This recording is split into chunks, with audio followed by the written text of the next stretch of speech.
On a fait 2 millions en 30 minutes, je crois. Maintenant, on rentre 250 dossiers par mois à peu près. Bon, on va en financer 80%. C'est un marché qui, de par le fait qu'il est plus risqué parce qu'il est changeant, propose des marges aussi qui sont intéressantes. Et donc, il faut être capable de jouer avec ça. Et il faut être capable d'être un acteur qui est très réactif. Voilà, on n'avait pas du tout compris le marché, mais ça nous a quand même permis de lever 2 millions d'euros. Aujourd'hui, j'ai le plaisir de recevoir Victor Joly, cofondateur d'Eker. Eker, c'est une fintech spécialisée dans le financement de projets de rénovation énergétique. Et niveau fintech, on peut dire que Victor s'y connaît pas mal. Il a passé plus de 5 ans chez Lydia où il a été chef des opérations avant de se lancer dans une aventure entrepreneuriale avec Maxime Bensadoun, son associé, et de fonder Eker. Donc vous l'avez compris, vu le profil, on va parler levée de fonds, produits de financement, business model, mais surtout on va essayer de comprendre comment Victor en est arrivé là, lui qui n'était pas forcément prédestiné à travailler dans ce secteur. Franchement, le podcast il est super intéressant. Merci encore une fois à Victor pour son temps, sa transparence, son humilité. N'oubliez pas de liker, commenter, partager la vidéo, abonnez-vous à notre chaîne, je vous laisse profiter de ce podcast. Bon visionnage, c'est parti. Victor, comment ça va? Très bien, toi? Bah écoute, super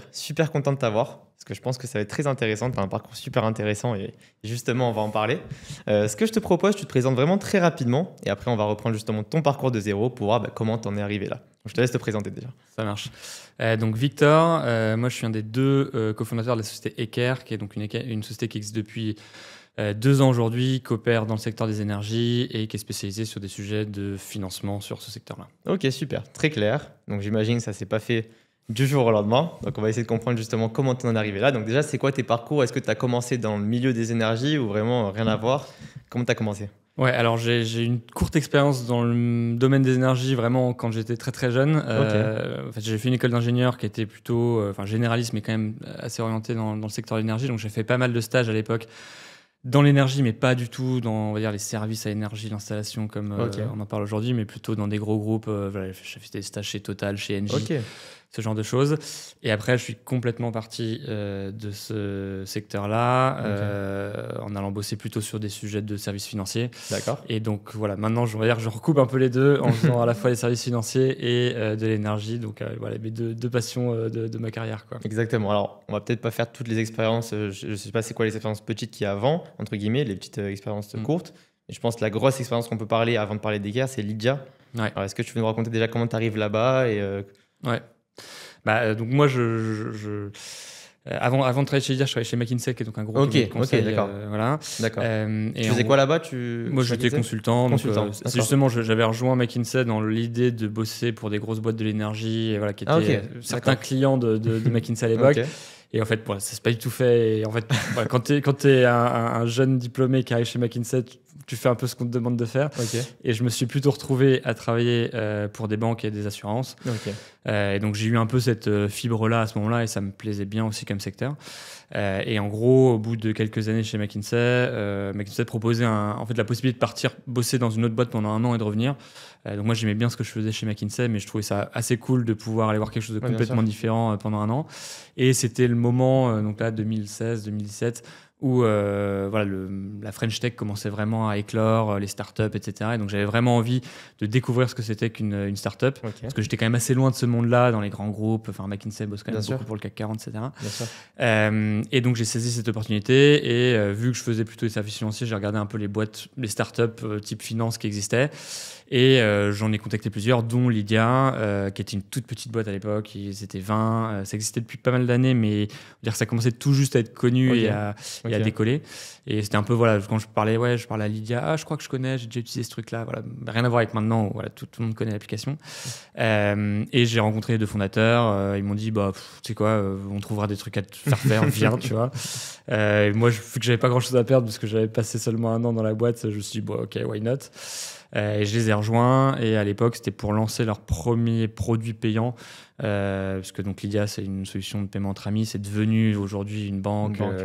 Une licorne, vraiment un de base c'était juste pour faire des petits paiements entre amis. Exactement. Et ils lançaient quand même, enfin ils avaient l'enjeu de gagner de l'argent parce qu'ils gagnaient pas d'argent avec ça, et ils lançaient leur première offre payante et donc moi j'étais en charge de lancer cette première offre là, avec plein de choses à faire pour ça. Et au bout de quelques mois, ça s'est très bien passé avec eux et ils m'ont proposé de devenir COO de Lydia, donc directeur des opérations.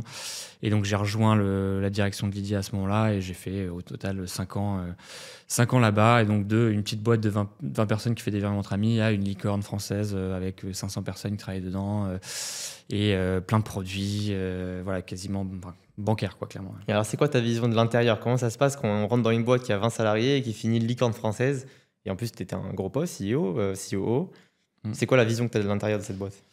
Bah, c'est une ça va vite, j'imagine. Ouais, c'est une vision super excitante. C'est-à-dire que tous les 6 mois, tu changes complètement de job, quoi. Ouais. Enfin, en fait, la boîte n'est plus du tout la même 6 mois plus tard. Donc, toi, ton job, en plus, ça a été un poste de direction où voilà, tu commences, tu fais quelque chose de super opérationnel. Enfin, moi, je commençais, je configurais des CRM, machin, des trucs comme ça. Et bah, à la fin, bah, non, tu es plutôt dans le recrutement, le management, la gestion RH des équipes. Et donc voilà, ce qui est vraiment excitant, c'est tu t'ennuies jamais parce que tu fais jamais la même chose et ça va très vite. Et voilà, c'est un peu comme c'est un peu comme si tu changeais de job tous les 6 mois, donc c'est super cool, quoi. Bien sûr. Et comment tu gères justement ces compétences que peut-être que tu n'avais pas eu à voir à gérer avant, le management par exemple, que après j'imagine que maintenant tu le gères aussi chez Eker. Comment tu gères le management, tout ça, toi qui es aussi jeune aussi à ce moment-là et même maintenant encore, comment est-ce que tu gères ça? Bah, c'est un peu à la guerre comme à la guerre, quoi. Genre, c'est un peu obligé d'apprendre. Après, je pense qu'il y avait quand même. De toute façon, je pense que le management, typiquement, si on prend cet exemple-là, c'est quelque chose qui s'apprend nulle part ailleurs. Enfin, il y a beau y avoir des écoles de management, je pense pas que ces écoles c'est ça sur le management. Complètement. Donc voilà, il faut faire, il faut avoir vécu des problèmes, il faut avoir fait des erreurs pour pas les reproduire. Donc je pense qu'il n'y a pas de bonne école et de toute façon, il fallait se jeter dedans pour y arriver. Donc voilà, je pense que le management, s'il a fallu le faire, j'étais obligé d'apprendre, quoi. Sur les autres sujets, je pense que voilà, moi j'ai toujours eu un esprit très rigoureux, structuré, analytique, donc ça convenait bien en fait à cette phase de Lydia qui était, quand je suis arrivé, il y avait pas de process, il y avait rien, c'était un peu le bordel. Okay. Du jour au lendemain, on avait le support qui explosait parce qu'on avait une grosse activité de support client parce que les gens évidemment nous contactent quand il y a des problèmes avec l'application, etc.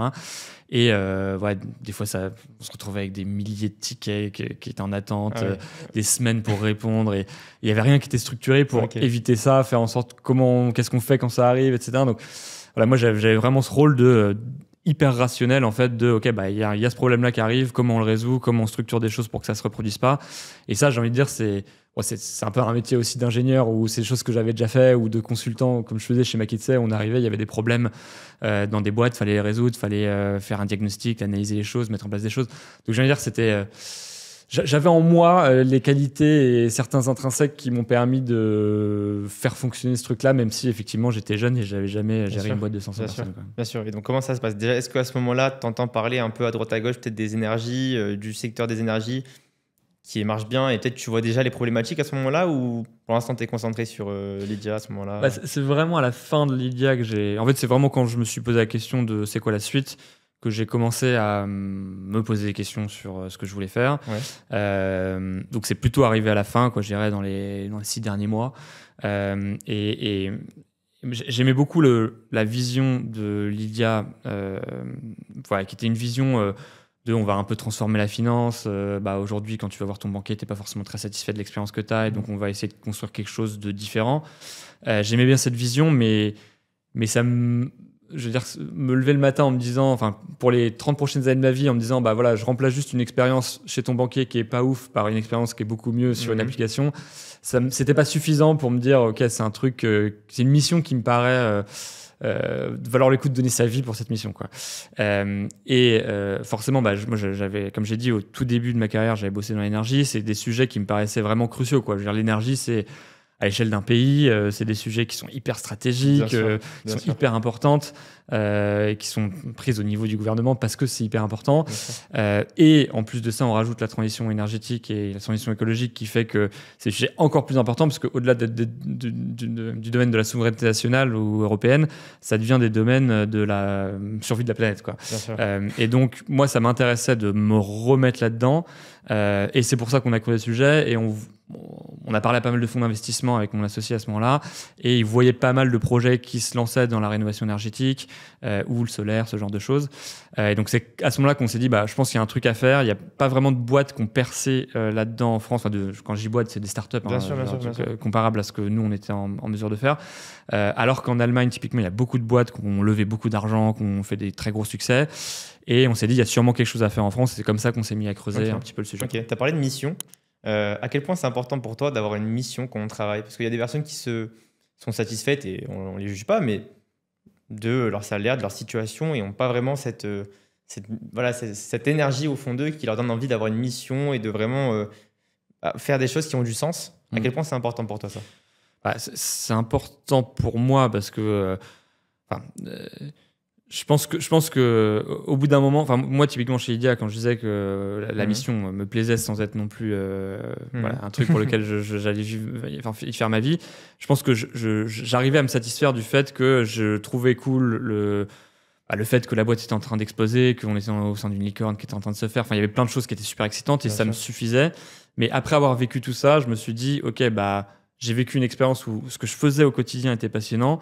Je pense que maintenant, si je refais juste la même expérience où je vais bosser dans une autre fintech et je refais la même chose et je trouve ça encore aussi excitant de faire un truc qui décolle, je pense que ça suffira pas et j'ai besoin de trouver autre chose. Okay. Et donc, c'est pour ça que cette idée de mission est arrivée. Et je pense aussi que si on veut recruter une bonne équipe autour de soi, il faut la fédérer autour d'une mission.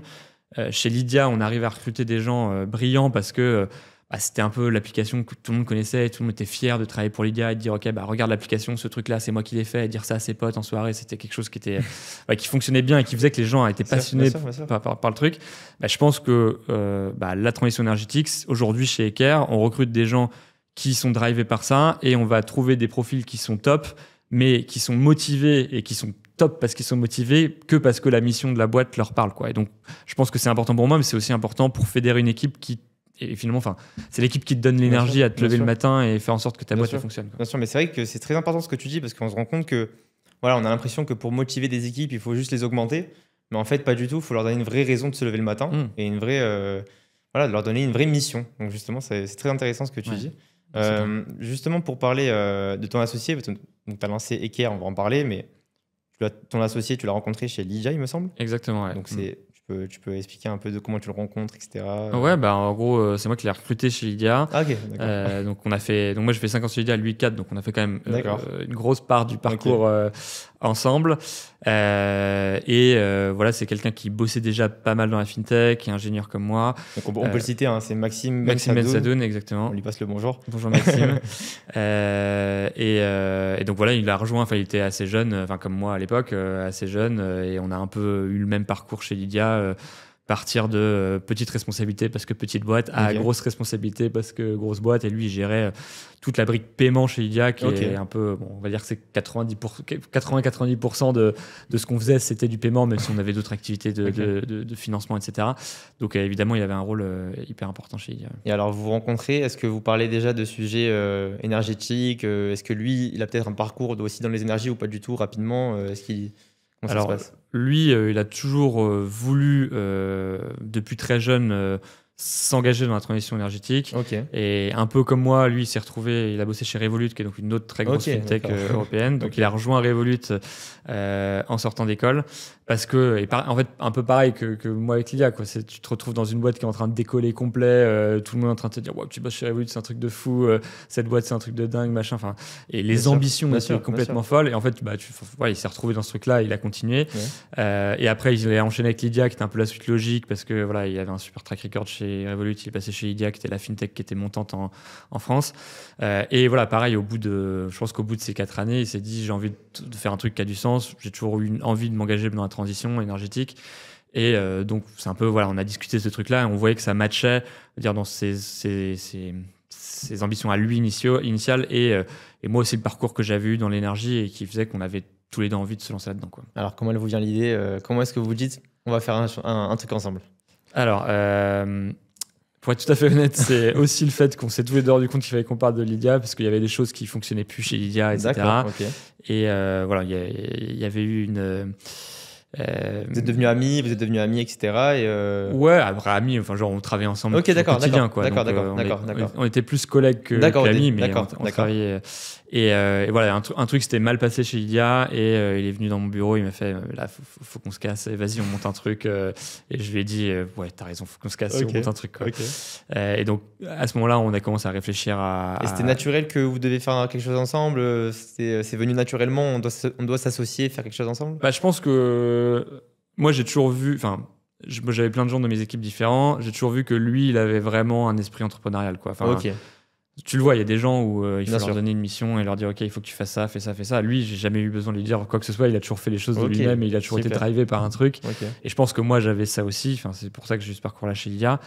Et on savait qu'on avait tous les deux ce profil-là. Et typiquement, on a essayé d'intégrer d'autres gens et on s'est rendu compte que ils n'avaient pas forcément ce mindset d'entrepreneur. Donc en fait, c'est plus ça qui a été évident. Et après, on a discuté des sujets. C'est lui qui a plutôt apporté le sujet de l'énergie. On a creusé, on a parlé à des fonds, on a parlé à pas mal de gens. Et on a lancé une idée qui n'était pas du tout celle sur laquelle on a fini par aboutir à la fin. Mais on a lancé ça comme ça, quoi. Et toi aussi, tu sentais que tu avais ce mindset, donc justement entrepreneur ou Ah oui, moi toujours. Déjà pour moi, Lydia c'était ma boîte. J'avais des parts dans la boîte. Mais moi j'ai géré Lydia pendant 5 ans comme si c'était ma boîte, en me disant que j'étais actionnaire de cette boîte-là et que un jour on allait la revendre et j'allais en tirer un bénéfice, quoi. D'accord. Ça s'est pas passé comme ça, mais du coup vu que ça s'est pas passé comme ça, je suis retourné sur un projet entrepreneurial de zéro. Voilà. D'accord. Donc l'idée c'est quoi concrètement? Déjà, avant de parler de l'idée, Eker. Pourquoi ça s'appelle Eker? Alors, du coup, faut revenir un peu sur la première version d'Eker qu'on a vite arrêté. En gros, nous, on connaissait pas en toute humilité, on connaissait pas du tout le marché et je pense qu'on était pas assez humble, justement. Et on parlait à des fonds d'investissement qui connaissaient pas du tout le marché non plus parce que voilà, ils sont à des niveaux un peu stratosphériques. Eux voyaient juste qu'il y avait une opportunité sur ce marché-là et on a commencé à se dire comment on construit une histoire qui va plaire à ces fonds-là. Et en gros, le problème de la rénovation énergétique, c'est quand même des travaux, c'est hyper opérationnel, c'est plein de problèmes qui peuvent arriver, c'est plein de merde, plein de risques. Et ça, les investisseurs, ils aiment pas trop, quoi. Et donc, comment on invente une histoire où on leur explique que on va construire quelque chose qui sera scalable, quoi, où on va pas être empêtré dans les travaux avec faire une petite boîte de travaux qui va mettre très longtemps à grossir, etc. Comment on trouve une idée qui peut potentiellement très vite grossir. L'idée initiale qu'on avait, c'était de se dire, et si on crée une forme de franchise où nous, on apporte des outils technologiques, une forme de service à des gens qui veulent monter des boîtes de rénovation énergétique avec cette idée que le marché de la rénovation énergétique, il va grossir parce qu'il y a des aides, il y a des subventions et il n'y aura pas assez de boîtes pour adresser ce marché-là. Et donc, il va y avoir plus en plus de boîtes qui vont se créer de rénovation énergétique et nous, on va aider ces boîtes-là à se créer, quoi. Donc, c'était un peu ça l'idée initiale et c'est ça qu'on a vendu et on a levé quand même 2 millions d'euros sur ce truc-là. Et en fait, on s'est rendu compte très vite que l'idée qu'on avait... Parce qu'en fait, c'était assez proche de ce qui s'est passé en Allemagne, où en Allemagne, tu as beaucoup plus de contraintes pour faire une boîte de rénovation énergétique parce qu'ils ont besoin de plein de certificats, de formations qui prennent des années à avoir. Donc en fait, tu as un modèle qui est assez proche de ce qu'on appelle un supply market, donc un marché où ce qui empêche le marché de grossir, c'est l'offre de services plutôt que la demande de clients. Et typiquement, tu vois, en France, je sais pas, tu regardes les médecins, c'est un supply market, il n'y a pas assez de médecins. Et donc, du coup, les tarifs sont avantageux, les médecins, ils sont plutôt dans une position de marché qui est plutôt bonne. Et en Allemagne, c'était un peu la même chose, quoi. Les installateurs, ils avaient plus de business qu'il y avait de demande, quoi. Enfin, qu'il y avait d'offres. Et donc, on avait vendu un peu cette histoire-là. C'est en quelle année à peu près que tu commences cette idée, etc. Ça, c'est en 2020, tout début 2023. Ok, d'accord. Et donc, on vend cette idée au fond. Et en fait, on se rend compte très vite que c'est pas du tout la même chose en France. En France, il y a plein de boîtes qui sont déjà sur le marché, qui sont très agressives commercialement. Et qu'en fait, c'est plutôt un marché de vente où... plus tu as de commerciaux qui sont agressifs sur le terrain, plus tu as de parts de marché, parce qu'en fait les gens ils se réveillent pas le matin en disant moi je veux faire une rénovation énergétique, je tape sur Google et je fais une rénovation énergétique. C'est plutôt il y a un commercial qui vient taper à leur porte qui leur dit faites une rénovation énergétique, c'est gratuit, quasi gratuit. Et voilà. Et donc ça on n'avait pas du tout compris le marché, mais ça nous a quand même permis de lever 2 millions d'euros. Et très vite on s'est rendu compte que cette idée c'était de la merde et qu'on n'avait jamais trouvé des franchisés qui allaient monter des trucs alors qu'en fait il y a déjà un marché qui est des boîtes hyper structurées, hyper agressives commercialement, etc. Donc ça, on s'en est rendu compte très vite. Donc vous vous retrouvez avec 2 millions d'euros. On se retrouve avec 2 millions d'euros qu'on a quand même commencé à déployer sur cette idée. Et donc on a monté une première boîte pilote en fait d'installation quoi. Et donc ça nous a permis justement de comprendre ce marché-là. Alors justement, c'est super intéressant parce que voilà, j'avais vu que vous avez d'abord fait une boîte d'installation. Exactement. Alors comment se passe cette expérience? Parce que donc, tu découvres le marché de l'installation avec tous les problèmes qu'il y a. Exactement. Comment ça se passe? Et vraiment de manière extrêmement naïve. Enfin, je dis en toute humilité, on se dit ok bah je sais pas, on va acheter des leads et on va faire on va choper signer des devis, on va installer des pompes à chaleur et ça va être facile. Donc c'était très naïf, mais ça nous a appris comment le marché. Et donc voilà, on structure le truc, on fédère des sous-traitants, on passe un RGE, on commence à choper signer des contrats pour faire de l'achat de leads, etc. On recrute un commercial, on recrute un mec pour gérer les travaux. Classique. Voilà, et en fait, on se rend compte que signer des devis, c'est beaucoup plus compliqué que ce qu'on voulait faire, parce que en fait, nous, l'idée, c'était aussi de proposer à nos franchisés une plateforme commerciale, en gros un plateau téléphonique avec, nous, on se débrouille pour générer des leads, pour convertir ces leads, et en fait, on file aussi du business avec des devis signés, quoi. Et donc voilà, la vente au téléphone est quand même beaucoup plus compliquée que la vente sur site. Donc déjà, on partait avec un handicap qui était énorme. Et donc, on essaye de faire marcher ce truc-là, mais on se rend compte très vite que, je sais pas, on signe un devis ou 2 devis par mois. Enfin, c'est nul, quoi. On voit la rénovation d'ampleur qui arrive, donc on bascule complètement sur la rénovation d'ampleur en disant... Juste une petite pause, parce que ça m'intéresse. Quand des investisseurs ils mettent 2 millions d'euros pour un projet et qu'au final, ça se transforme en boîte d'installation, est-ce que... Il faut revenir pour leur expliquer, voilà, finalement, on va changer. Comment ça se passe au niveau de la transparence auprès des investisseurs? Alors là, on était quand même toujours sur l'idée initiale, parce que l'idée, c'était de construire un installateur pour avoir une sorte de franchise pilote et ensuite de répliquer cette franchise. Donc là, à ce moment-là, on était vraiment toujours sur le même modèle. C'est juste qu'on s'est rendu compte vite que du coup, la promesse qu'on voulait donner à nos franchisés qui était on vous alimenterait en business, en fait elle n'était pas réaliste. Et donc en fait on va dire 4 mois après avoir lancé ce truc là et lancé le truc, là effectivement on est revenu voir nos investisseurs en disant on pense que ça va pas marcher. Et on est revenu sur quelque chose qui nous avait titillé lors de la levée de fonds, qui est en fait tous les fonds d'investissement nous disaient mais en fait, pourquoi vous lancez pas une fintech? Enfin, genre vous avez tous les deux des profils fintech. Bien sûr. Et on se disait non mais il y aura une brique fintech dans ce qu'on veut faire, etc. Et on s'est dit effectivement on serait peut-être on s'est attaqué peut-être à quelque chose qui était un peu trop gros pour nous et trop nouveau. Si on se refocalise sur ce qu'on sait faire, la fintech, ça va sûrement aller mieux. Et là on a commencé à se refocaliser là-dessus et on s'est rendu compte que là d'un coup quand on parlait aux installs, ils voyaient énormément la valeur de ce qu'on était capable de proposer comme fintech. Et quand on parlait à des investisseurs chez qui on voulait lever des fonds pour construire cette offre fintech-là, ça allait beaucoup plus vite parce qu'on savait faire, on savait construire des dossiers de financement, expliquer structurer des produits de financement parce qu'on l'avait déjà fait.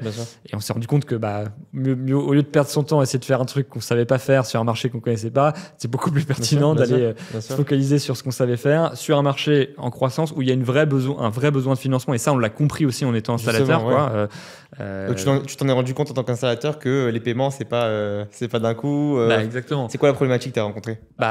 En gros, nous, on s'est rendu compte, typiquement sur la rénovation de l'ampleur, sur quoi on s'est mis très vite parce que le marché de la PAC était quand même en décroissance, c'était un peu compliqué, donc on s'est mis sur la rénovation d'ampleur qui commençait tout juste à ce moment-là, donc c'était vraiment tout début. Donc là, je faisais là pour le coup, ça marchait en termes de vente. La boîte d'install, on vendait parce que forcément, tu as un produit qui est beaucoup plus sexy pour les clients. Il n'y avait pas beaucoup de gens qui étaient sur ce marché-là à ce moment-là, donc ça marchait plutôt bien. Et donc là, on était super contents, on vendait, mais avec la promesse à tous les clients qui était les aides, vous inquiétez pas, on s'en occupe, vous n'aurez jamais besoin de les avancer ou quoi que ce soit.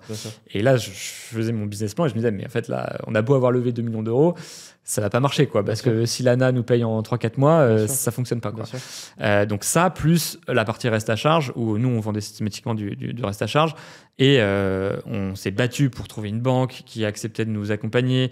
Donc je me rappelle, on a trouvé que Franc Finance à cette époque-là, ça a mis 6 mois pour avoir l'agrément de Franc Finance, alors qu'on avait levé 2 millions d'euros, donc on avait quand même un track record, et on s'est dit, mais pour les petites boîtes de travaux, mais genre l'enfer s'il faut qu'ils passent par le même combat que nous pour monter un dossier avec un Franc Finance ou équivalent pour être capable de proposer des solutions de financement à leurs clients. Donc on s'est dit, il y a clairement quelque chose à faire là-dessus. Donc vraiment 2 gros pains distingués. On s'est dit, en fait, on va juste résoudre ces trucs-là et on pense que déjà, on a moyen de faire une super boîte avec ça. Et pareil, en Allemagne, il y avait aussi des boîtes qui structuraient sur le financement, qui levaient des fonds, qui marchaient bien, etc. Donc c'est comme ça qu'on a basculé complètement là-dessus. T'as pas eu de problème au niveau de l'octroi, au niveau de l'octroiement des dossiers, parce qu'on sait qu'il y a beaucoup de délai par rapport à ça? Est-ce que tu as rencontré des problèmes par rapport à ça? Alors, effectivement, quand on a lancé cette offre-là, déjà, même nous, en tant qu'installateur, en fait, c'était encore plus compliqué pour nous parce que nous, la boîte d'install, on avait des coûts fixes, mais en fait, on posait pas de chantier, donc on générait pas de revenus. On arrivait à choper quelques acomptes au début, mais c'était compliqué.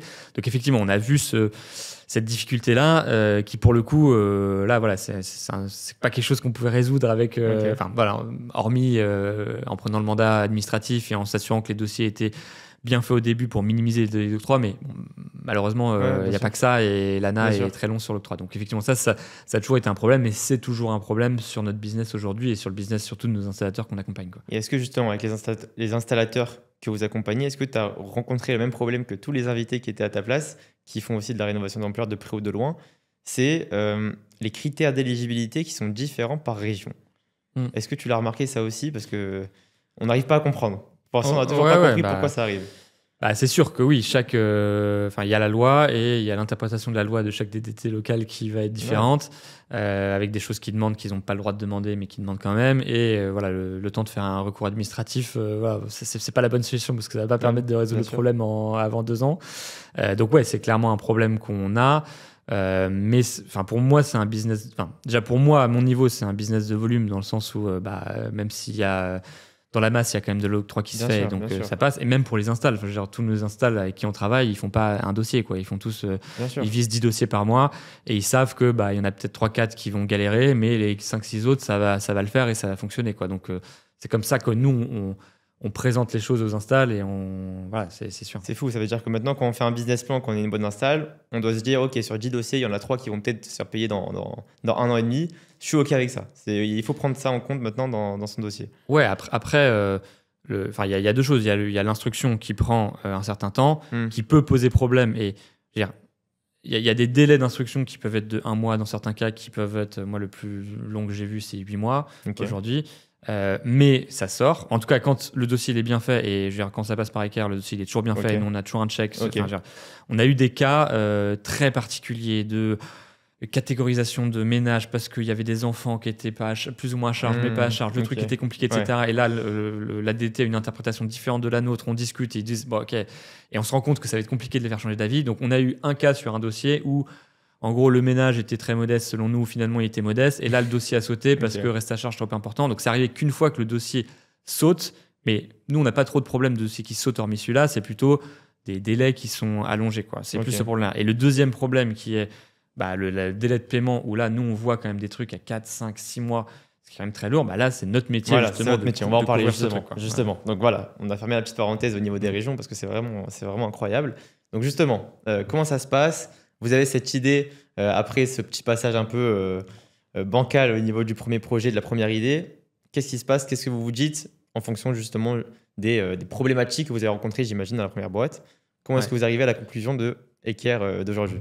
Du coup, déjà, on regarde notre boîte de travaux et on se dit, OK, si je projette mon business plan, en fait, avec les paiements à l'ANA à 3 mois, je suis mort. Je vais me mettre la clé sur la porte, c'est juste pas possible. Donc, il faut qu'on trouve une solution de financement. Et on se dit, en fait, OK, ce truc, c'est un business, il n'y a pas grand monde qui le fait, il y a moins de le faire. Et en parallèle de ça, on commence à parler à des Sofinco, des CTLM, des Francs Finance pour créer un produit. Parce que aussi, le truc, c'est que sur ces solutions-là, nous, on n'a vendu aucun du franc finance malgré le fait qu'on était agréé parce que nos commerciaux, ils avaient du mal à vendre le truc, c'était compliqué. L'interface de franc finance compliquée. Voilà, et c'est un vrai métier de vendre du crédit. Et on se dit, il y a un truc à faire de mettre entre les mains des installs un outil technologique qui peut hyper facilement mettre en rapport les économies d'énergie prévues par le projet en regardant l'audit et on chope les données de l'audit, on les transforme en euros pour voir combien le gars va gagner tous les mois et on construit une mensualité de crédit et un crédit qui match à peu près ça. Et bam, on met ça entre les mains de l'installateur et l'installateur, il a directement un truc pour dire OK, regardez madame, en fait, c'est un no-brainer, vous allez gagner de l'argent dans le projet, donc signer, quoi. Et possibilité de créer un produit trop cool d'aide à la vente pour les installs backés sur du crédit. Et donc on part vraiment sur ces 2 idées-là. Et on en a eu d'autres par la suite, mais voilà.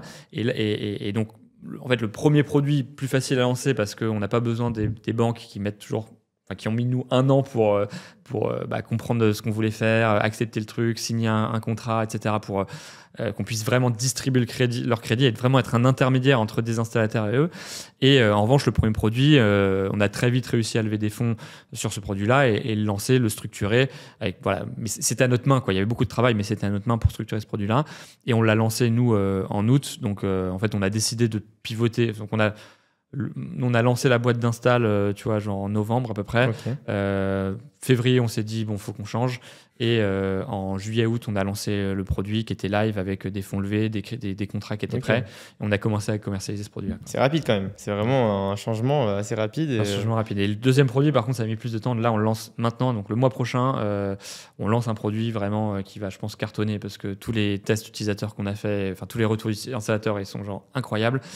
Sur vraiment un produit hyper simple d'utilisation pour les installateurs pour vendre du crédit et sur du restage. Ok, et on peut en parler dès maintenant ce produit ou tu veux... Franchement, on peut en parler. Alors, on en parle juste après. On fait d'abord donc Eker. Donc, concrètement, c'est quoi? C'est un délégataire, un mandataire? Qu'est-ce que c'est Eker concrètement pour une boîte d'installation qui fait de la rénovation d'ampleur? Parce que c'est le produit, en tout cas, sur lequel vous avez quand même mis l'accent. Alors nous, donc on n'a jamais fait de C2E, donc on n'est pas délégataire, mandataire C2E. En revanche, on est mandataire auprès de l'ANA. Okay. Donc nous, là où on va intervenir, c'est on prend le mandat administratif et financier sur un projet. Donc nous, on aime bien intervenir vraiment au tout début du projet parce que l'enjeu de notre métier, en fait, c'est on prend un risque sur est-ce que les travaux ont été faits correctement par rapport à ce qui a été validé par l'ANA. Parce que nous, on va payer une fois que les travaux sont faits. Mais si les travaux ont en fait été mal réalisés, que l'ANA fait un contrôle et dit bah ok, en fait, je paye pas, ou il faut revenir sur le chantier. Il y a plein de trucs qui peuvent être même si c'est pas compliqué de revenir sur le chantier. Nous, on a payé l'installateur. L'installateur potentiellement il s'en fout de revenir, quoi. Ouais. Donc nous, notre enjeu, c'est de s'assurer que quand on a validé que les travaux sont bien faits, les travaux sont vraiment bien faits.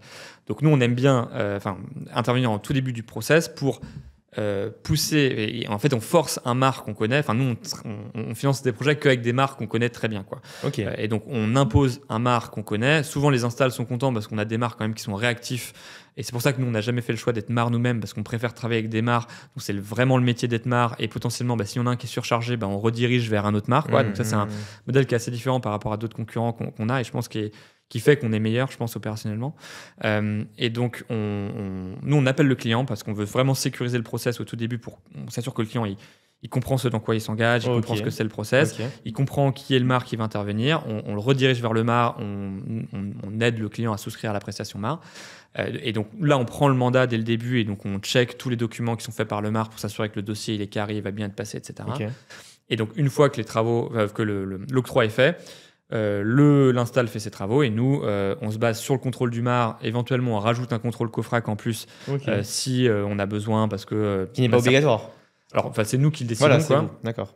Mais ça va dépendre en fait de notre MAR. On a des MAR qui viennent vraiment du monde du contrôle, donc ils sont des anciens bureaux de contrôle, donc on sait que leur niveau de contrôle va être largement suffisant. D'autres ils viennent plutôt de la thermique, donc ils sont un peu moins bons sur la partie contrôle, donc on rajoute un COFRAC. Et une fois que c'est fait et que la demande de solde est posée, nous on décaisse les fonds en règle générale dans la journée. Et moins notre commission, moins une petite retenue garantie qu'on garde justement pour le sujet du SAV. Si jamais il y a quand même un SAV à faire, on a quand même envie que le pro ait un incentive, on va dire, à revenir, quoi, parce que s'il ne le fait pas, il ne touche pas sa retenue garantie. Et cette retenue garantie, on la verse une fois que nous on a été payé par l'ANA. Ok, super clair. Et donc un MAR, mon accompagnateur rénove. Oui. C'est devenu obligatoire pour la rénovation d'ampleur. Tu veux expliquer rapidement c'est quoi son rôle concrètement et pourquoi est-ce que ça a été obligatoire? Ouais, en gros, je pense qu'il y a eu pas mal de problèmes avec le programme de réno d'ampleur, de réno global précédent qui était la BARTH 64. Moi, j'étais pas sur le marché à cette époque-là, donc je peux pas trop en parler, mais bon, j'ai quand même entendu beaucoup de choses. Et voilà, pas mal d'abus qui ont été faits, et le besoin d'un tiers de confiance, on va dire un tiers agréé par l'État, quoi, de s'assurer que quand on finance des subventions sur un projet de réno d'ampleur, on n'a pas financé n'importe quoi. Donc on est venu avant le chantier pour s'assurer qu'il n'y avait pas de travaux avant le chantier. Donc on ne finance pas des trucs qui ont déjà été financés ou qui ont déjà été faits. Et on check après travaux pour s'assurer que ce qu'on a validé a bien été posé. Et dans ce cas-là, l'ANA est confiant de payer parce qu'il y a bien un tiers qui est censé être indépendant, même s'il n'est pas toujours parfaitement, mais voilà, c'est censé être le cas, qui a mis son tampon pour valider le truc, quoi. Et au-delà de ça, il a un rôle d'accompagnement du ménage parce que c'est quand même un gros projet. Enfin, nous, on le voit. Et d'ailleurs, nous aussi, on a un rôle d'accompagnement assez fort en tant que mandataire auprès du ménage. On passe beaucoup de temps au téléphone avec eux pour rassurer le ménage sur son parcours. Et il y a un vrai besoin pour le ménage. Les installateurs, souvent, ils sont quand même dans une optique, ils sont là pour vendre, ils sont là pour faire le chantier et après, ils partent, quoi. C'est important qu'il y ait aussi un acteur tiers qui passe du temps avec eux pour leur expliquer le projet. Et nous, ce qu'on voit, c'est que rajouter un MAR, rajouter un mandataire, souvent les installateurs ils disent ah ouais mais c'est chiant, vous avez parlé au client, ça va lui mettre des poux dans la tête, ça va être compliqué pour lui. Nous vraiment ce qu'on voit c'est l'inverse complet, c'est ok, ça m'a fait vraiment du bien de parler avec vous, je suis vachement plus confortable avec mon projet et je suis chaud pour y aller, quoi. Donc il y a beaucoup d'installateurs qui le comprennent ça et qui le valorisent, cette partie d'accompagnement qu'on a auprès du client et que le MAR a. D'autres qui ne le comprennent pas malheureusement, mais voilà, moi je pense que ça a une grosse valeur, quoi. Mais donc si je comprends bien, entre guillemets, moi je suis installateur, je rentre un lead, entre guillemets, si je peux appeler ça un lead chez Eker, un lead très très qualifié quand même, j'imagine, c'est pas juste des leads. Donc je le dépose chez Eker, c'est vous, après je vous fais confiance sur la relation client jusqu'à l'installation, c'est vous qui gérez les appels, parce que normalement, voilà, moi, pour connaître des installateurs, etc., connaître leur process, normalement, c'est, voilà, ils disent alors leurs employés, leurs commerciaux, voilà, vous appelez les clients, vous prenez de leurs nouvelles pour justement les rassurer. Bien sûr. Vous, c'est vous qui gérez cette partie? Alors, non, enfin, l'installateur, évidemment, conserve sa relation avec son client et c'est tout à fait normal et il faut qu'il la conserve. Et typiquement, nous, on va aussi parfois demander à l'installateur, on partage un peu les rôles sur on partage un peu les rôles sur la gestion de la relation client, mais nous, on intervient vraiment en plus pour vraiment prendre le temps d'expliquer le parcours d'aide, quoi. Enfin, nous, on se positionne comme son interlocuteur pour la partie aide, parce que voilà, c'est notre métier, on est mandataire. Mais évidemment, l'installateur a un rôle sur son projet d'installation et il reste évidemment dans la boucle du projet, quoi. Donc, pour revenir sur le MAR, le rôle de Eker, c'est trouver un MAR, j'imagine, vraiment de confiance. Exactement. Entre guillemets, qu'on peut avoir les yeux fermés, même si c'est pas le cas, parce que j'imagine que tu fais encore des cofracs, etc., comme tu nous l'as dit. Mais les yeux fermés, que voilà, il y a ce cofrac X qui est passé, on sait que c'est carré, on sait que c'est bon et qu'il n'y aura pas de souci d'installation vu qu'on lui fait confiance. Parce qu'on est dans un métier où il y a quand même peut-être pas mal de marques qui sont peut-être pas sérieux ou qui sont un peu arrangeants pour les installateurs, je sais pas. Ah non, mais c'est clair que ces marques-là, il y en a beaucoup. Et je pense que typiquement, il y a des installateurs qui font le choix de travailler avec ces marques-là et je pense vraiment qu'ils ne devraient pas le faire parce qu'aujourd'hui, l'ANA est en train de vraiment de resserrer la vis et ils voient tout, ils ne sont pas bêtes. L'ANA, ils voient bien qu'il y a des marques qui font n'importe quoi, il y a des agréments qui commencent à sauter. Et quand on a un dossier sur lequel on a passé beaucoup de temps et qui est géré par un marque dont l'agrément a sauté, on ne sait pas trop ce qui va advenir de ce dossier. Et donc, c'est du temps que l'installateur aura passé pour finalement un dossier qui va sauter, qui va se faire peut-être 1 an plus tard, 2 ans plus tard, j'en sais rien. Donc vraiment, si je peux donner un conseil aux installateurs, faites pas ça. Même si le MAR sérieux va être un peu plus casse-couille entre guillemets, mais en fait c'est pour le mieux, quoi. Et nous les marques qu'on propose, c'est vraiment le meilleur des deux mondes. Donc des gens qui sont sérieux, dont l'agrément va pas sauter, et ça on est quand même sûr à 99%, qui vont peut-être être un peu plus chiants sur la phase amont de structuration du dossier, mais au moins on a un dossier qui est sécurisé et qui, une fois qu'il est soumis à l'ANA, il va se faire, c'est sûr. Plutôt qu'un dossier qui est fait à la va-vite, on a été gentil sur le truc, mais en fait on se rend compte que l'audit il a été fait n'importe comment, et derrière un acteur comme nous n'acceptera pas de financer ce dossier-là. Et en fait, si un install se retrouve avec des dossiers qui ne sont pas finançables et qu'il n'a plus de trésor, il ne peut plus poser, quoi. Donc c'est un gros problème. Et donc nous, on cherche des acteurs sérieux comme ça, mais aussi des acteurs qui sont réactifs, rapides, donc qui vont vite sur programmer les visites, émettre les audits, soumettre les dossiers à l'ANA. Et donc ça, c'est vraiment quelque chose qu'on regarde sur les partenaires qu'on utilise. Et si un partenaire il est plus réactif, on lui envoie plus de dossiers et donc jusqu'à ce qu'il rétablisse ses métriques de qualité, quoi, et de vitesse. Donc ça, c'est quelque chose qui est important. Et aussi, évidemment, des marques qui ne sont pas dans une logique de... Mais bon, ça, il n'y en a plus beaucoup de... on va dire, plus royaliste que le roi à dire aux clients refaites un devis. Enfin, évidemment, ça, c'est des choses qui ne peuvent... Malheureusement, l'ANA a quand même en tête que c'est le rôle du MAR de faire ça, enfin plus ou moins, alors que en fait ça ne peut pas fonctionner d'un point de vue économique. Un installateur, il dépense énormément d'argent pour trouver un client, pour l'envoyer vers le MAR, pour l'accompagner. Si derrière, à la fin, le MAR dit en fait, j'ai un autre installateur qui peut vous faire un devis, vous devriez pas arrêter avec lui. Enfin, évidemment, ça ne peut pas fonctionner. Le marché ne peut pas fonctionner comme ça. Et ça, je pense que tous les MAR l'ont compris. L'ANA, malheureusement, il n'a peut-être pas tout à fait compris, mais voilà. Ok, super intéressant. Alors, donc, justement pour comprendre, parce qu'il y aura plein de personnes qui vont regarder ce podcast, qui seront peut-être des installateurs et potentiellement des potentiels justement clients pour Eker. Moi, je suis installateur. Salut Victor, je veux travailler avec Eker pour avoir des paiements plus rapides. Déjà, comment est-ce que tu vérifies que je suis sérieux, etc. Est-ce qu'il y a un process par rapport à ça? Comment tu intègres des partenaires? Alors nous, on fait toute un processus de connaissance client. En gros, nous, on est des anciens banquiers, donc on vient du monde de la banque. Un banquier, quand il prête de l'argent à quelqu'un, la première chose à faire, c'est qu'il veut savoir à qui il prête de l'argent. C'est la moindre des choses. Donc nous, on a tout un processus dans lequel il y a plusieurs entretiens avec l'installateur pour bien comprendre son business, son expérience, son track record, tout un check administratif. Donc, on lui demande de constituer tout un dossier administratif. Donc, on va vérifier ses états financiers, ses déclarations URSSAF, c'est son assurance décennale, enfin, toutes les pièces classiques. Enfin, les installateurs ont l'habitude de donner ces dossiers-là. Et on fait systématiquement un entretien qu'on appelle entretien dirigeant. On veut rencontrer le dirigeant de l'installateur.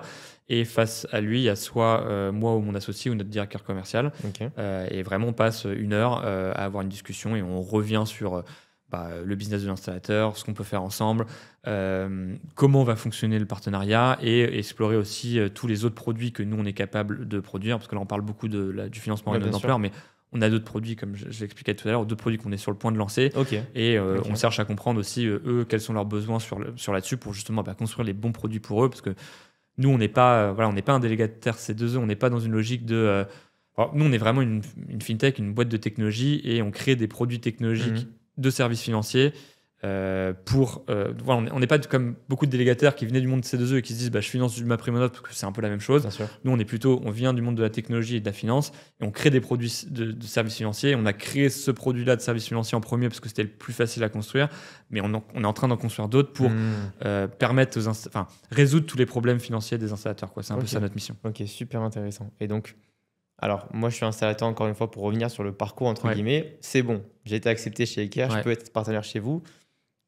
À quel moment je rentre mon dossier chez vous? Quand j'ai un lead au début, quand je sais que le client a signé un devis, je ne sais pas, par exemple, où est-ce que ça commence? Alors, ce n'est pas au moment du devis signé, puisque ça intervient plutôt une fois que le MAR a validé le devis, mais ça intervient vraiment, vous avez trouvé un client, il veut faire les travaux avec vous, vous avez fait un premier pré-devis, donc vous savez, vous voulez faire l'ITE, les fenêtres, une PAC et une ISO au plancher bas par exemple. Vous savez que vous voulez faire ça, vous avez visité la maison, c'est faisable, etc. Le client est sur principe chaud pour partir avec vous. Là, vous créez le dossier sur notre plateforme. Donc nous, on a construit vraiment une plateforme qui est spécifique à la rénovation d'ampleur. Je pense qu'il n'y a pas de plateforme aussi. On a vraiment construit en interne. Nous, on a vraiment une équipe de développement informatique très calée. On est vraiment une boîte de technologie. Donc, on a construit une plateforme qui est très efficace sur laquelle il y a les MAR, nous, l'installateur et bientôt le client. Donc, vraiment, tout le monde parle sur notre plateforme pour vraiment fluidifier les échanges. Et c'est ça qui fait qu'en fait, on est beaucoup plus efficace sur le traitement des dossiers. Mais donc, pour revenir à ce que tu disais, il crée son dossier sur la plateforme. Donc, il rentre les infos du client. Et il télécharge, pour que nous, on puisse commencer à travailler, il télécharge tous les documents qui doivent être signés par le client, qui sont genre le mandat financier, la documentation contractuelle qui est avec nous.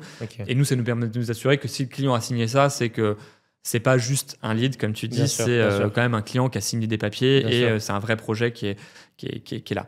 Et il rajoute son pré-devis avec les travaux qu'il veut faire. Et donc, nous, à ce moment-là, on appelle le client. Comme je disais, on lui explique tout le parcours, on le redirige vers un MAR, on transmet le pré-devis au MAR, ce qu'on a le droit de faire parce qu'on est mandataire, donc on est le représentant du client, et on s'assure que le MAR va produire un audit qui va être cohérent avec ce pré-devis-là pour s'assurer que c'est bien quelque chose que le client veut, que l'installateur est en mesure de faire.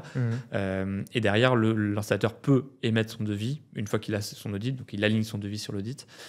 Et derrière, nous, on prend la main avec le MAR pour finaliser le dossier et le soumettre à l'ANA. Ok. Tu as des stats un peu à nous donner sur quand on te rentre un lead, on va appeler ça un lead, mais on a compris que ce n'est pas un lead, mais un installateur te rentre un client.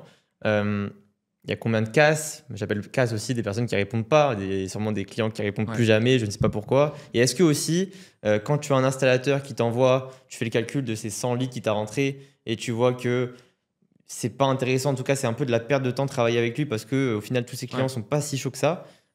Comment ça se passe? Est-ce que tu as déjà viré entre guillemets des partenaires, etc. Alors aujourd'hui, on a des stats qui sont plutôt très bonnes. Entre le moment où je t'écrivais, où c'est chargé sur la plateforme avec les documents qui sont signés, donc c'est quand même un cas où, en fait, nous, de toute façon, on fait rien avant, mais c'est quand même un dossier où le client a quand même signé quelque chose. Nous, on a seulement 20% de pertes entre ce moment-là et le financement. Donc c'est quand même pas énorme, donc on est assez fiers de ce chiffre-là. Bien sûr, c'est énorme. Mais pour atteindre ce chiffre-là, effectivement, on a parfois dû arrêter de travailler avec certains installateurs qui avaient des pratiques voilà, qui étaient déjà des installateurs qui disent non, mais je comprends pas, votre MAR, il accepte pas de changer la lettre à la fin. Du coup, le projet, il est pas faisable, il faut changer la lettre parce que sinon, ça va pas marcher. Ouais. Bah ouais, mais en fait, si ça marche pas, on va pas changer la lettre pour ça. Donc, typiquement, des installateurs qui avaient cette vision-là, des installateurs aussi qui faisaient vraiment pas du tout de VT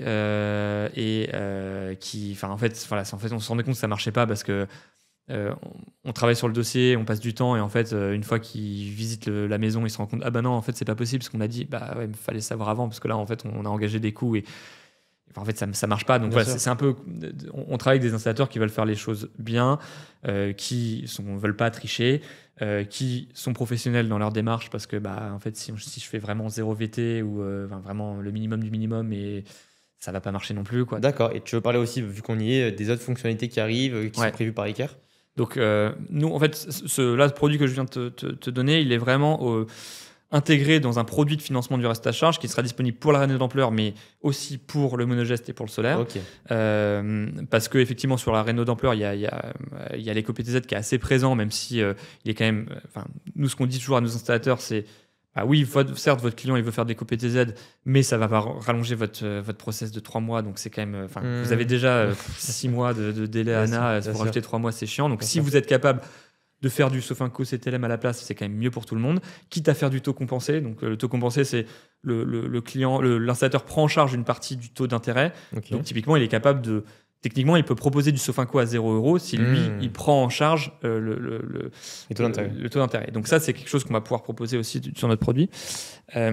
Et donc, mais typiquement sur le solaire, il n'y a pas d'éco-PTZ, donc il n'y a pas de solution alternative à ce qu'on va proposer. Et sur le monogeste, vu que c'est des cycles de vente hyper courts, tu vends une PAC, tu as envie de la poser 2 semaines plus tard et d'être payé 1 semaine après.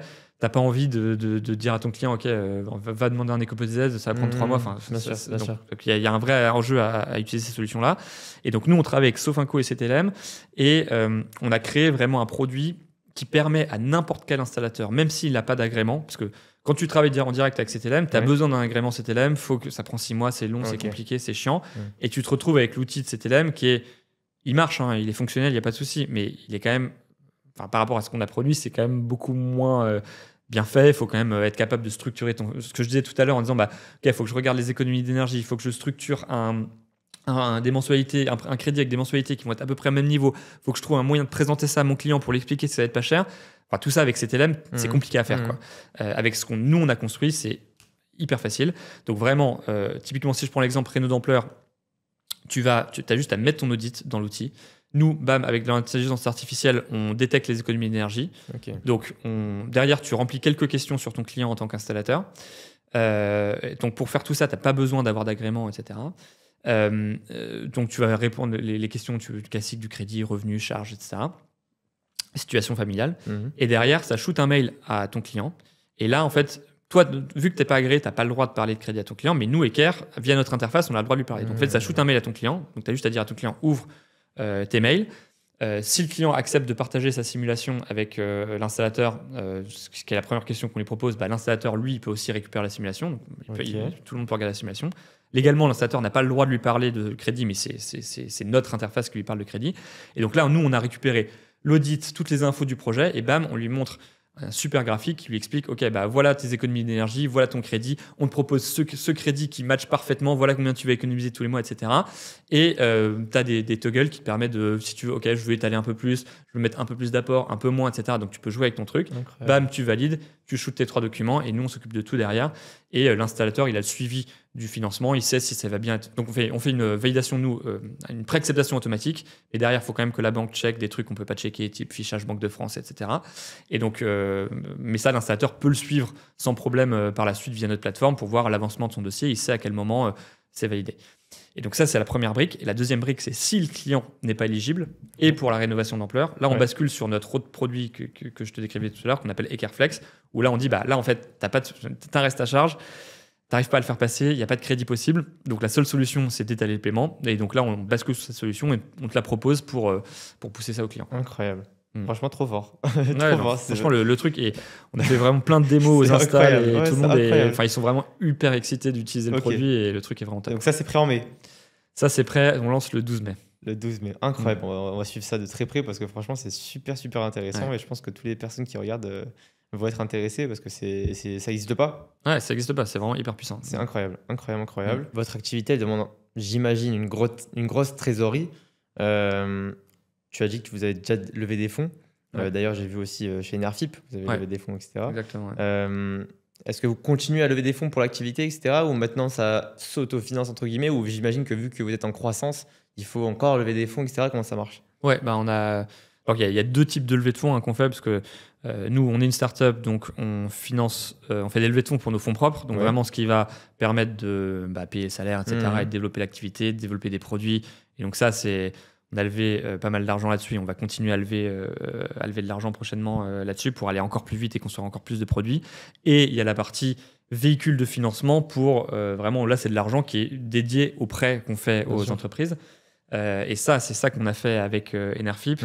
On a fait la levée de fonds sur Enerfip la plus rapide de leur histoire. La dernière fois, on a fait 2 millions en 30 minutes, je crois. Il y avait du monde sur le live, je me rappelle. Et donc, en tout cas, ça va très vite, ça marche très bien. Donc, on n'a pas trop de problèmes à lever des fonds sur ce produit-là parce que je pense qu'on a c'est rentable. Les investisseurs, ils voient une opportunité, j'imagine. Donc, forcément, ils y vont à fond. Ouais, et puis je pense qu'on a aussi bien structuré les choses pour que ce soit sécurisant pour eux. Je pense qu'on a des profils qui rassurent aussi. On vient aussi de ce monde-là et c'est ça qui aide. Donc, oui, il va falloir continuer à lever des fonds sur ce produit-là, mais sur d'autres produits qu'on est en train de lancer aussi. Donc, ouais, c'est notre métier, en fait. Quoi, bien sûr. Et le business model, comment vous gagnez de l'argent? Donc, avec ça, c'est une commission sur les installateurs, comment ça se passe? Alors, ça va dépendre des produits, mais sur le produit MPR Ampleur, effectivement, on prend une commission sur le montant qu'on prête. Donc, on essaye d'être le plus fixe possible parce que nous, ce qu'on vend, c'est à la fois un prêt et une assurance. Pour le pro, finalement, c'est... finalement, vous savez... en gros, vous allez pouvoir faire votre devis en sachant combien va vous coûter la part de préfinancement. Et donc, en gros, si c'est 2 mois de délai, 3 mois de délai ou 5 mois de délai, en fait, ce sera le même montant. Et donc, ça vous permet quand même de sécuriser votre marge sur vos devis, quoi. Parce qu'il y a d'autres modèles sur le marché qui existent où c'est... si l'ANA met 1 an à rembourser, tu payes beaucoup plus que si l'ANA met 1 mois. Et donc, du coup, toi, en tant qu'installateur, quand tu fais ton devis, tu sais pas combien ça va te coûter. Donc, pour ta marge, c'est compliqué, quoi. Donc, c'est comme ça qu'on fonctionne. Et sur la partie, le deuxième produit dont je te parlais, qu'on fait avec CTLM et Sofinco, là, c'est la banque qui nous... En fait, on est courtier. Nous, on est un courtier. Donc, comme quand tu vas... faire ton crédit immobilier avec un courtier, ton courtier est rémunéré par la banque pour de l'apport d'affaires, quoi. Bien sûr. Ok, super intéressant. C'est quoi ta vision sur le marché? C'est quoi ta vision sur tout ce marché qui est très changeant, que tu découvres entre guillemets depuis 2-3 ans maintenant à fond? Comment est-ce qu'on gère justement? Est-ce que vous êtes aussi impacté par le fait que c'est très changeant au niveau des aides, des subventions? Les installateurs le sont. Est-ce que aussi un partenaire, une fintech dans les énergies, est-ce que vous êtes impliqué aussi par ce changement? Ouais, carrément. C'est pour ça que nous, on cherche à diversifier au maximum nos produits. Plus on a de produits, plus si ça change sur un, plus on est en mesure de continuer à avoir une bonne activité sur le reste. Donc ouais, c'est sûr c'est sûr que c'est un marché qui est changeant, mais c'est un marché qui, de par le fait qu'il est plus risqué parce qu'il est changeant, propose des marges aussi qui sont intéressantes. Et donc, faut être capable de jouer avec ça et il faut être capable d'être un acteur qui est très réactif. Faire des bonnes marges quand c'est le bon moment pour les faire et quand c'est les moments de disette, être capable de changer très vite et de rebondir sur d'autres nouveaux produits, d'autres activités. D'où l'intérêt d'avoir, pour nous, en fait, plus on a un réseau d'installateurs qui est large, plus au sein de ce réseau, on aura des gens qui seront capables de bouger vite. Et nous aussi, notre métier, c'est de les accompagner, si ça doit bouger, de les accompagner là-dessus. Bien sûr. Typiquement, là, on va lancer à l'été un produit de leasing solaire B2B. En gros, donc là, sur le financement du reste à charge, je parlais surtout c'est du solaire pour les particuliers, quoi. Et donc, ce qu'on voit quand même, ce que nous remonte pas mal d'installs, c'est quand même que le marché sur le B2C, sur le solaire, il est quand même très compétitif et c'est très dur. Bien sûr. Beaucoup cherchent à se mettre sur le B2B, mais ils n'ont pas de solution de financement parce que c'est pas facile, c'est plus compliqué. Il y a pas les Sofinco, les CCLM, etc. sur le B2B, donc c'est plus compliqué de proposer du financement à des pros. Et donc, on lance ce produit-là prochainement pour, pareil, équiper les pros pour qu'ils puissent aller, pareil, avec tout un business case qui va être fait pour que l'installateur puisse présenter ça à un pro avec un truc hyper clair sur ses économies, sur avec le leasing, sur l'impôt sur les sociétés, ses revenus de l'autoconsommation, enfin ses économies sur l'autoconsommation, ses revenus de la revente, etc. Donc vraiment construire tout ce truc-là et qu'ils puissent très facilement distribuer le financement. Et ça, typiquement, on se dit, OK, il y a des difficultés sur la partie B2C, nous on crée des produits et on est capable d'aller voir ces pros pour leur dire, regardez, on a un produit, c'est clé en main. Avec ça, vous pouvez vendre à des pros, des petits pros, des gros pros, ce que vous êtes capable de vendre. Et en fait, si vous trouvez ça trop difficile, on vous accompagne avec ces produits-là pour attaquer un autre marché. Bien sûr. Et nous, notre mission, c'est vraiment d'aider les installateurs à... c'est pas que de la finance, quoi. C'est aussi les aider à les mettre... parce que la finance, en fait, ces outils financiers, ils sont clés pour vendre et attaquer un marché. Et donc, du coup, on permet à nos installateurs, via ces outils-là, d'attaquer d'autres marchés en cas de changement. C'est une force de vente incroyable, en fait, de passer par Eker. Ouais, bien sûr. Et c'est quoi le futur, alors, pour Eker? C'est quoi ta vision dans 5-10 ans? C'est peut-être un peu trop loin, mais même dans 1 an, 2 ans. Continuer à accompagner les installateurs via plein de produits. Enfin voilà, je t'ai cité d'autres produits, on a d'autres trucs en tête, j'imagine. Plein de choses vraiment, et toujours autour de la technologie, parce que c'est ça notre point fort, quoi. Je pense que c'est là où on est vraiment très très bon. Et derrière, donc c'est vraiment étoffer cette offre produit. Et derrière, nous, on réfléchit à l'international aussi. L'enjeu de la transition énergétique, c'est un enjeu qui est européen. On a des fonds derrière nous qu'on les reins solides pour nous accompagner et pour déployer, pour lever plus d'argent pour aller se déployer à l'international. Donc c'est aussi quelque chose qu'on regarde, sachant que sur les services financiers, il y a ce qu'on appelle le passporting européen qui fait qu'une banque française a le droit d'opérer partout en Europe. Et donc ça, c'est quelque chose qui nous permettrait du coup d'aller à l'international facilement. Incroyable. J'imagine l'Espagne, etc. Un peu, c'est ça que vous regardez un peu, l'Espagne? Alors on regarde... effectivement, pas mal l'Europe du Sud. On regarde moins l'Allemagne parce que c'est un marché qui est beaucoup plus mature avec pas mal de gens, mais qui est plus mature sur certaines choses, mais qui est avec des intrinsèques de marché qui sont plus faciles aussi qu'en France. Et je pense que si on arrive à faire quelque chose de bien en France, je pense que ce sera plus facile de l'exporter parce que le marché est plus difficile et ce sera plus facile de l'exporter dans d'autres pays que les acteurs allemands. Qui ont un marché qui est peut-être plus favorable, quoi. Ok, super intéressant. On mettra évidemment tous les liens en description. Eker, c'est pas eker.com, je crois, c'est eker.eco.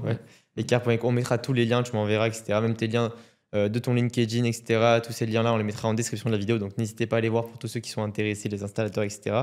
Avant de finir, une petite question un peu plus personnelle. Donc c'est ta première aventure entrepreneuriale. Ça a plutôt bien réussi, même si ça a commencé un peu compliqué, mais finalement ça commence à bien réussir. C'est quoi tes conseils, entre guillemets, pour des personnes qui veulent se lancer dans l'entrepreneuriat et qui ont pas forcément, qui ont peut-être des doutes sur est-ce qu'ils sont faits pour ça? C'est quoi les conseils que tu donnes pour analyser son propre profil et se dire ok, je peux me lancer? Je pense que la clé de l'entrepreneuriat, c'est la résilience. On voit toujours des histoires d'entrepreneurs à succès, ça cartonne, ça a l'air génial. Et quand tu parles, je pense que j'avais entendu un sondage, je crois que 70% des jeunes disent j'aimerais monter ma boîte un jour, quoi. Parce que effectivement, c'est un truc. C'est un rêve. De loin, c'est un rêve. Mais il faut garder en tête que c'est quand même quelque chose qui est très difficile. Bien sûr. Et je pense que avant de se lancer, il faut se dire ok, potentiellement ça va pas marcher, il y a de l'échec, il y a du stress, je vais y penser tout le temps, ça va être dur, et il faut vraiment garder tous ces trucs là en tête. Il faut être très humble, je pense. Faut pas partir en se disant non mais moi je suis plus fort que les autres donc je vais y arriver. Non, en fait quand on est entrepreneur, on est face à un marché. Oui, on a ses compétences à mettre en face de ce marché, mais en fait la force du marché sera toujours plus forte que ses compétences. Et si on se retrouve, on a beau avoir la meilleure volonté du monde, être le meilleur mec du monde, si on se retrouve face à un marché qui est pas le bon au bon moment, ou avec pas le bon produit parce qu'il y a un truc qui a changé, et voilà, en fait on va se prendre une énorme claque dans la gueule. Bien sûr. Et il faut accepter que ça arrive, quoi. Et donc ça veut dire qu'il faut beaucoup de résilience parce qu'en fait des claques tu t'en prends une fois par semaine parce qu'il y a un truc que tu n'avais pas vu. Ah putain, je pensais que ça allait bien se passer, en fait ça se passe mal, et ça arrive toutes les semaines. Et il faut être quand même solide psychologiquement pour encaisser ça. Donc vraiment, pour moi, la résilience, c'est le premier truc qu'il faut valider qu'on a avant de se lancer sur ce genre de projet entrepreneurial. Bien sûr. Et toi, tu arrives à avoir encore, parce que vous êtes encore en croissance, il y a quand même beaucoup de choses qui se passent, tu arrives à avoir quand même à maîtriser ta vie personnelle aussi en dehors de la vie professionnelle, ou ça... Parce qu'on le voit souvent chez les entrepreneurs, que la vie pro, elle arrive souvent chez la vie perso, et c'est compliqué de gérer. Est-ce que tu arrives quand même à te poser et ne pas être au travail même quand tu dors? Si, je suis au travail quand je dors, ça c'est sûr. Si, bah ouais, les nuits, c'est pas facile. Après, chacun gère comme il le sent. Il y a des gens qui dorment très bien, des gens qui dorment moins bien. Sûr. Moi, effectivement, des fois, je me réveille et pendant 1 heure, je pense à des trucs. Mais parce que il y a des moments qui sont stressants, où il y a de l'incertitude, mais il y a d'autres moments où ça va très bien et ça va. Et après, j'ai la chance d'avoir une compagne qui comprend tout ça, qui me suit. Voilà, donc j'ai de la chance. J'ai une petite fille qui dort très bien aussi et ça m'aide. Je pense que si elle dormait mal, ce serait un peu plus compliqué la vie. Mais voilà, après, moi, j'arrive à le vivre, même si j'ai des moments qui me stressent. Et en tout cas, j'ai pas de plainte du côté de ma famille, mais ça dépend des situations de chacun. Magnifique. En tout cas, c'était super vraiment de t'avoir sur ce podcast. Et je vous souhaite énormément de réussite à toi, ton associé Maxime, encore une fois qu'on salue, que de la réussite pour Eker. Allez voir évidemment dans la description de la vidéo tous les liens, on vous met tous les liens, eker.eco, etc. pour ceux qui pourraient être intéressés de bosser avec Eker. Merci Victor d'avoir été avec nous. Merci à toi. C'était vraiment super. C'était vraiment super. Et on se dit à très bientôt pour un nouveau podcast sur Ila26 TV. C'était Yaniv. Salut.